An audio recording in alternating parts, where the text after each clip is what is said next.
Can you talk a little bit about the youth educational programs, Uh-huh. how they got started, like the challenges that you've seen with them, or like growing Yeah. culture, and also like adult educational programs where you have a lot of tools and skills, or like neighborhood community. Right. So like ways you can also figure in like adults into that program. Yeah.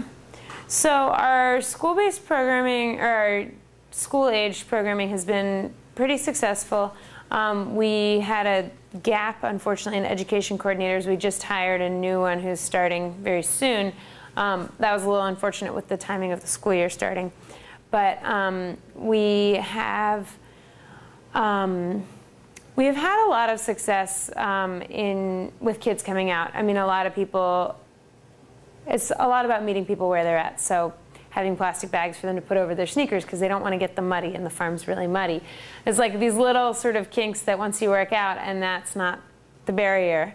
I mean, sometimes it's really basic things. Once you get over that, then a lot of the kids, particularly the younger kids, are super receptive to what's going on at the farm. And that's true with tasting new things, with digging in the dirt, with a lot of different levels of that.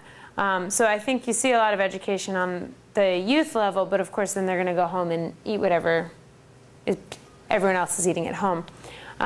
So in terms of the adult education, we did have this cooking club that was pretty successful when people showed up, but I've just found it with a lot of community events in general, it's really challenging to get a good turnout. So that's been one of the biggest obstacles. Honestly, it rains, it snows, it's too hot. You're like, every day you can figure out, oh, it's the weather, or like whatever reason.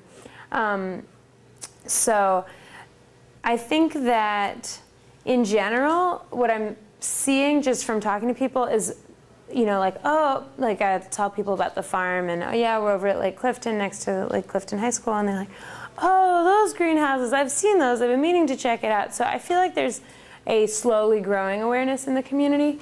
And in terms of people getting educated on how to prepare the food that we're offering, or even just to like the food that we're offering, that I think is one of the absolute biggest challenges. And that's something that a lot of places are struggling with.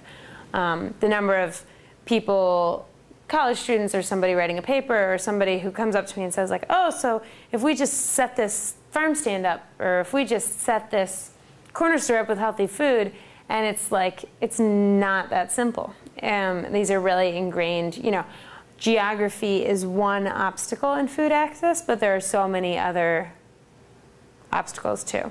So that's something we're very much working on. Does that answer your question? Okay.